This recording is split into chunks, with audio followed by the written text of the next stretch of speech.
Hey guys, Red Silvers here, and welcome to the first episode of Let's Play The Guardian Legend.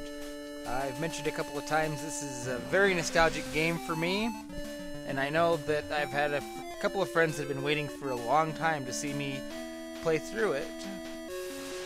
And when we talked about it during one of the pentathlon races, a lot of other people commented that it was a game that they enjoyed.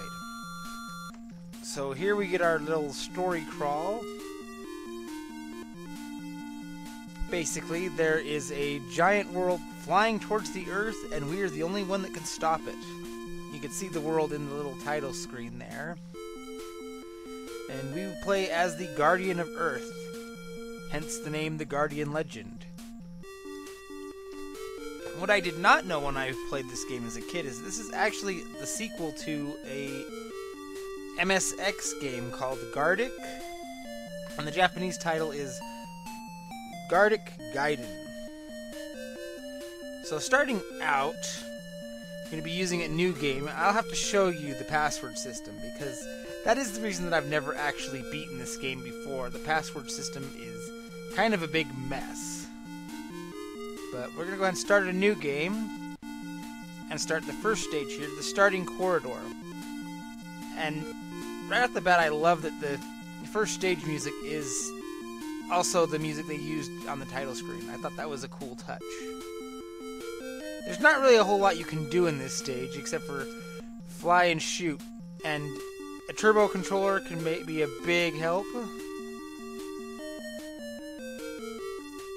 And because of how fast the stage is moving, enemies do drop pickups for you, but you have a hard time getting them because you have to shoot them.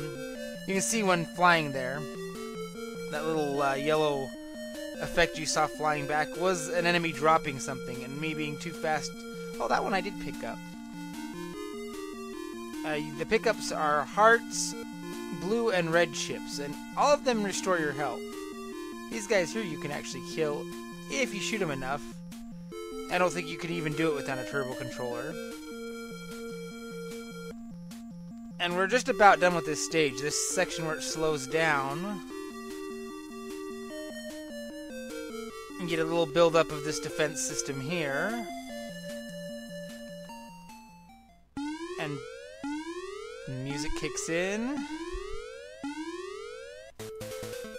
And this is the defense system boss. And people have told me that this is probably one of the harder bosses in the game. And I could see that. Now, I actually dropped a pickup there and it landed on that boss. The heart pickups will fill up a bunch of your health. The red and blue chips also restore a little bit of health, but they also will restore your chips. And I don't actually have a use for the chips right now, so basically they're all health pickups. And there's a little glitch where if they land on an enemy like that, they still are there, the enemy will just be placed on top of them.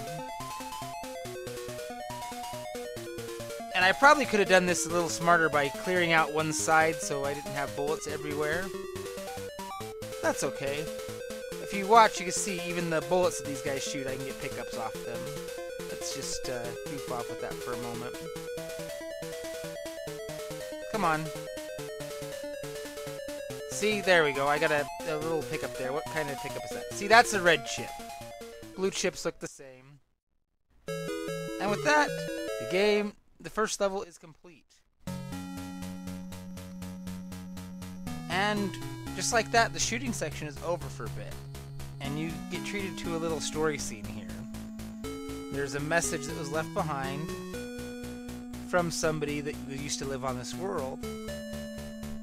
And this area is called Naju.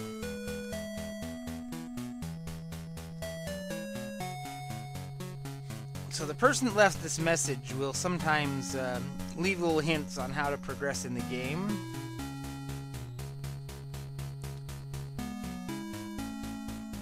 Oh, I scrolled through that first. They're saying there's a self-destruct device. And you have to go into the corridors to disable the lock on the self-destruct. So it says there's 10 safety devices, but there's actually more corridors than that. There are some that you'll go to just to do extra levels to get weapons and things like that.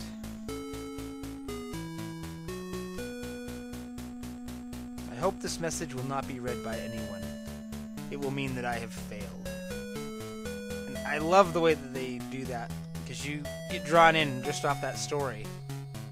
So that's where they tell you that the name of the world is Naju. And as you can see, now we're not in a shoot 'em up as much anymore. Now this is kind of Zelda-esque. So we'll go ahead and leave the first save points over here. And we'll just go ahead and save normally. And I love the music in this game. It's probably one of the more unsung hits of the NES. Let's see, I think there's something in this red block here.